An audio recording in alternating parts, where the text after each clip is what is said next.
Hey, I'd like to welcome you to another episode of Mission Matters. My name is Adam Torres, and if you'd like to apply to be a guest in the show, just head on over to missionmatters.com and click on Be Our Guest to apply. All right, so today I am in Los Angeles, California, and I'm at the HealthSpan Summit 2025 put on by Elias and his team. Oh my gosh, so many people here. Been a blast. They're having panels, speakers, anything you can think of longevity. It is here. And my next guest, Dr. Jeff Gross. Jeff, welcome to the show. Thanks so much for having me.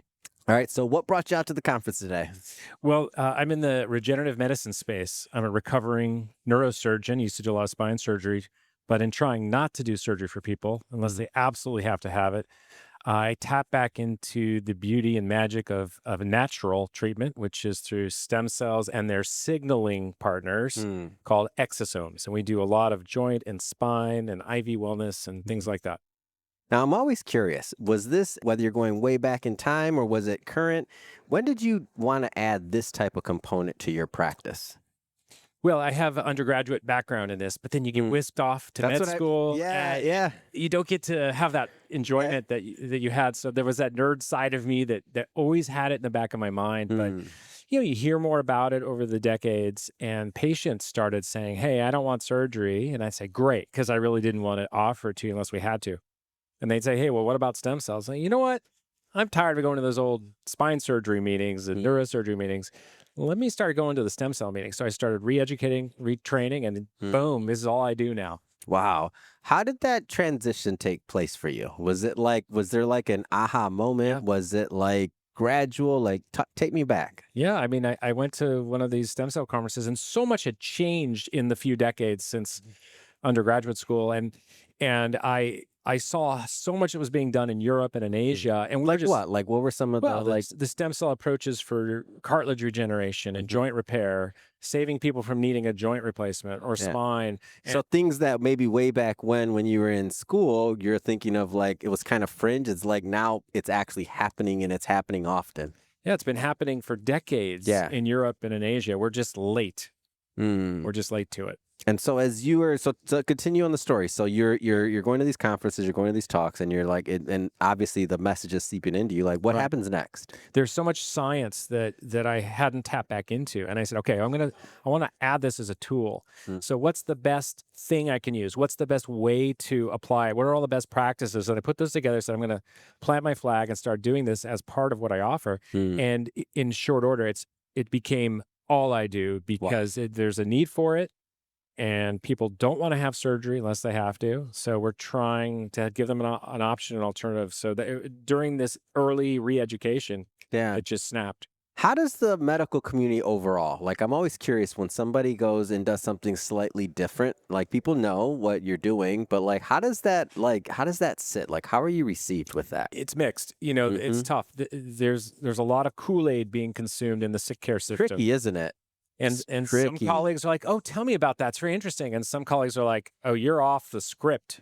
You're not following the cookbook. Like, you're right. It can be, I don't want to put words in your mouth, but it can be polarizing, would you say? I think it is polarizing. Yeah, I thought so. Yeah.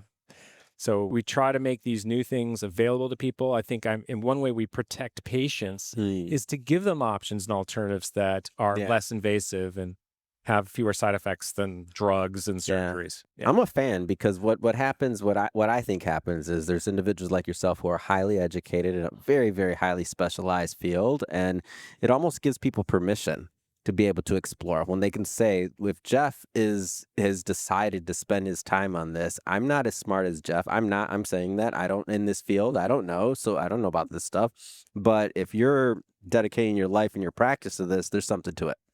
Yeah, listen, the surgeries I'm trying not to do, 50 years ago, someone had to try that first, right? Someone was pushing the envelope. So hopefully we're seen as people pushing the envelope for the benefit of our patients. So talk about your company. So Recelebrate. Right. So we're celebrating the renewal of your cells. And Recelebrate is our clinic, but we also have some growing products in the exosome space. We have a nutraceutical based on plant-derived exosomes from curated organic Italian fruits that are known to have anti-aging properties. We have preclinical studies showing improvement in the age-related cell markers like sirtuin-1 genes and lowering the reactive oxygen species, which is cellular stress. And we're working on a clinical study currently. We're working on a skin product, but really what we do is treat patients. I second opinions, consults, helping people try to avoid joint and spine surgeries and finding new and more natural ways, holistic ways to address problems that they just couldn't get success with in the traditional sick care system. How do you choose what types of products you're going to make and you're going to put your weight behind and your name behind? Well, we've developed this nutraceutical, for example, because I'm in this stem cell derived exosome space. I'm one of the few people who's sort of the in that space. During my research, I figured out that plants make exosomes too, and those exosomes from plants are the way those plants naturally deliver their nutrients. They're what we call phytonutrients. So Mhm. things like resveratrol, quercetin, things you might buy a supplement for off the Yeah. shelf. But instead of getting it processed and broken out of the delivery vehicle nature made, Hmm. we are now able through a special lab to extract those exosomes from the plants so we can get a much better delivery of those nutrients. Hmm. What are you following right now? Like in terms of trends or otherwise, like with your background, your knowledge, Yeah. obviously you're creating products, you're obviously helping your patients, but like what excites you right now? So the cutting edge things in the regenerative medicine and alternative health and wellness space Mm. are peptides, peptides, and peptides. Okay, yeah. I've Uh, done at least one interview today on yeah, peptides. you're gonna Yep, here we probably go. hear a lot more of it. They're incredible augmentative Yeah. natural ways of doing things. We have now subsets of exosomes from natural killer cells. We have subsets of exosomes from other types of stem cells like neural, Mm. brain, and nervous system stem cells. And we have Muse cells, MUSC, that is a subset of stem cells that seem to have even additional potency. Mm. Man, I'm excited. I Good. love it.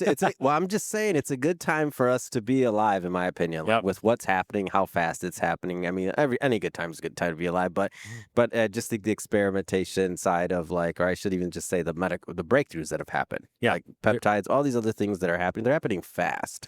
There's a lot happening, and there if you have an appetite for it, Mm. it's available to you. It's available to you. You're probably not going to hear about this in your regular health insurance doctor's office. You're Yeah, just not. yeah. You have to come out to a conference like this. Or call us up at Recelebrate, or one of our colleagues around the nation. We are doing this. You don't see much advertisement because we're not allowed to advertise. You may know that Google and Yeah. Facebook will not allow stem cells, exosomes, peptides, anything. Very interesting Yeah, how that yeah. works, right? Hmm. I don't know. I'm not going to comment on that one. We love you, Facebook, and everybody else that's going to push this out for us. But like, very interesting how that works, and people don't understand what that even means. Right. So, most people see the advertisements from the international clinics, Mm. but you can get the treatments here in the US. Mm, amazing. Yeah. Well, Jeff, last thing I'll ask you to do: look into the camera. If people want to follow up, they want to learn more. How can they connect? Check us out at Recelebrate. That's RECELLEBRATE. I think we've cornered the internet on that word since we made it up.